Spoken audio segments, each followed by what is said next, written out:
Assalamualaikum warahmatullahi wabarakatuh.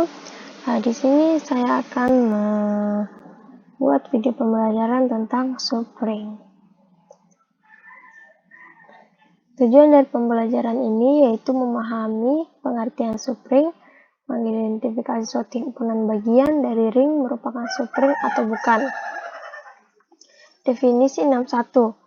Misalkan S adalah himpunan bagian tak kosong dalam ring suatu R.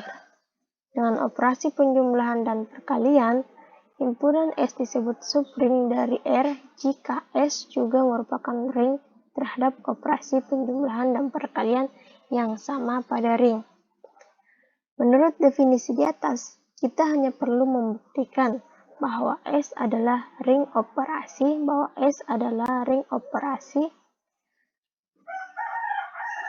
sama dengan operasi R. Contoh, pertama, misalkan R adalah suatu ring dengan elemen 0R, maka 0R dan R itu sendiri merupakan subring dari R, yang disebut sebagai subring tak sejati atau subring trivial dari R.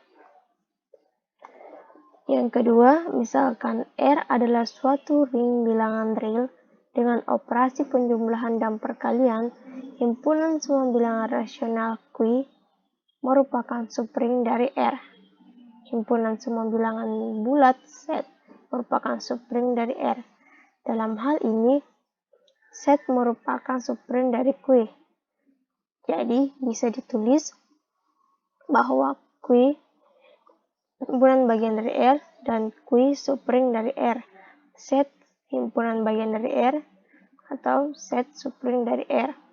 Berarti dapat disebut dari kesimpulan Z subring dari Q. Berdasarkan definisi 6.1 diketahui kita hanya perlu membuktikan bahwa S himpunan bagian tak kosong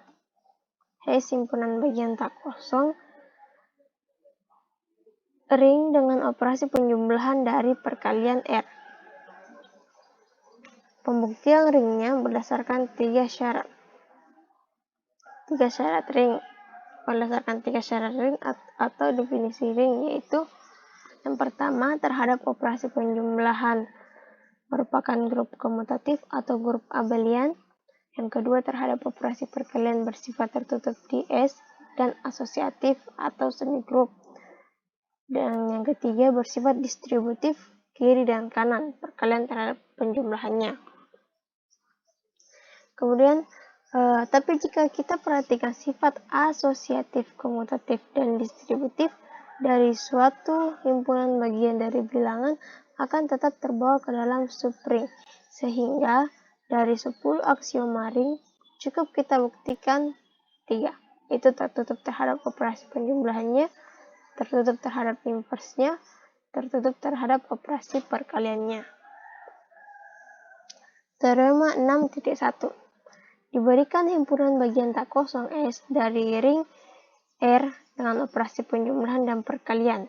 Himpunan S merupakan subring dari R jika dan hanya jika untuk setiap S1 dan S2 elemen S berlaku S1 dikurang S2 adalah elemen S, S1 dikali S2 adalah elemen S. Bukti, diberikan S subring himpunan semua bagian S1 dan S2 elemen S berlaku S1 dikurang S2 itu elemen S dan S1 dikali S2 elemen S dibuktikan dengan dua arah. Arah pertama, dimiliki S subring dengan S operasi penjumlahan dan perkalian yang memenuhi 10 aksioma ring. Berarti jika S2 elemen S memiliki inverse, bagian inverse S2 untuk operasi pertama, maka inversenya itu juga merupakan elemen S, di mana tertutup terhadap operasi penjumlahan S1 dikurang S2, kita beri tadi inverse, S2 nya inverse, berarti S1 ditambah min S2 itu tetap elemen S. Tertutup terhadap operasi perkalian S1 dikali S2 tetap elemen S. Ini terbukti. Untuk arah kedua, jika kita memiliki S1 dikurang S2 elemen S dan S1, maksud saya S1 dikurang S2 elemen S dan S1 kali S2 elemen S berlaku, maka ke semua aksioma ring yang pasti berlaku. Ke semua aksioma ringnya pasti berlaku, yang berarti tertutup terhadap operasi penjumlahan dan perkalian, asosiatif terhadap operasi penjumlahan dan perkalian, identitasnya ada 0R untuk operasi penjumlahan, setiap anggotanya punya inverse, dan komutatif berlaku, serta distributifnya berlaku. Contoh berikutnya yaitu himpunan semua bilangan bulat modulo 12 ditulis set 12, yaitu koleksi semua himpunan residu terkecil dari bilangan bulat kongruen modulo 12 dengan operasi penjumlahan modulo 12 dan operasi perkalian modulo 12 merupakan ring. Dapat ditemukan himpunan-himpunan bagian dari set 12 berikut ini. Kita bisa temukan bagian-bagian menggunakan grup siklik seperti berikut. Nah, untuk 0 itu himpunan bagiannya itu 0, 1, 1 pangkat 0, 1 pangkat 1, 1 pangkat 2 itu modulo 12 itu sendiri. Kalau yang 2 sama dengan 2 pangkat 0, 2 pangkat 1, 2 pangkat 2 dan seterusnya. Himpunan bagiannya itu 0, 2, 4, 6, 8, 10. Sedangkan 3 pangkat 0, 3 pangkat 1, 3 pangkat 2 dan seterusnya memiliki himpunan bagian 0,369. Dan seterusnya untuk sampai di 11. Kan modulo 12 kan. Kemudian misalkan kita ambil 2 dengan himpunan 0, 0, 2, 4, 6, 8, 10. Diambil angka 2 dan 4. Itu elemen dari 2. Maka 2 dikurang 4 sama dengan minus 2. Modulo 12 sama dengan 10. Dan 4 kurang 2 sama dengan 2. 2 dan 10 merupakan himpunan bagian dari bagian 2. Untuk pengurangan modulo 12, hasilnya tertutup. Bisa dilihat tabelnya. Dan untuk perkalian modulo 12, hasilnya juga tertutup. Terbukti bahwa 2 merupakan subring dari himpunan bagian 2 merupakan subring dari modulo 12. Oke, yang kedua, bukti bahwa M kali A, di mana A elemen 2 set, M elemen set.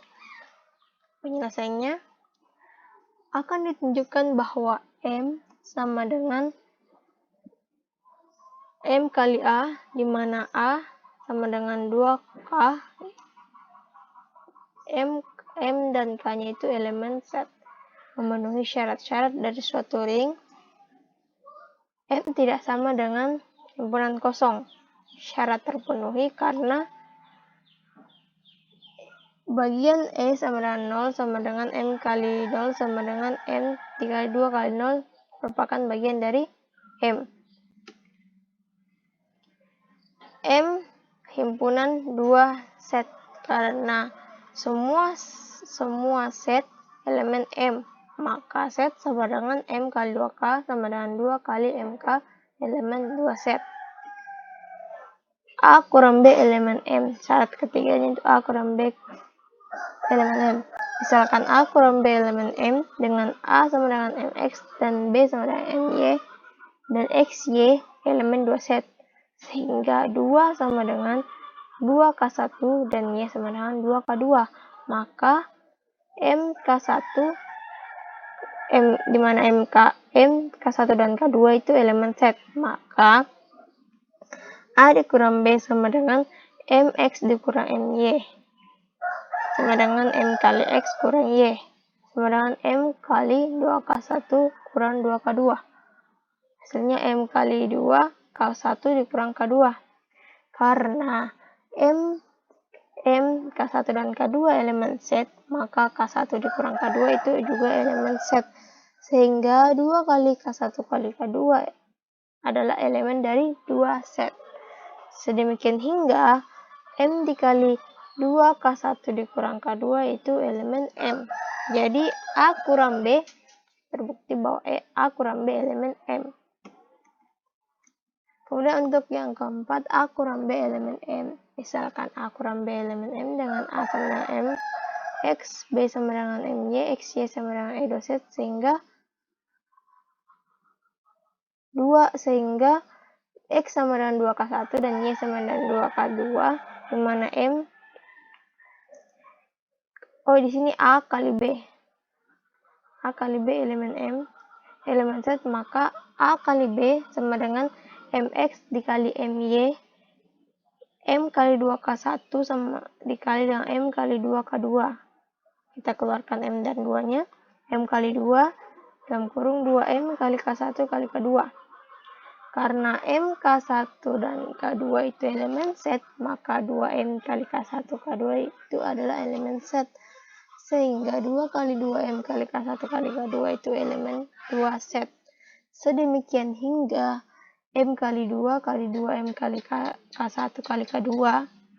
Jadi A kali B elemen M.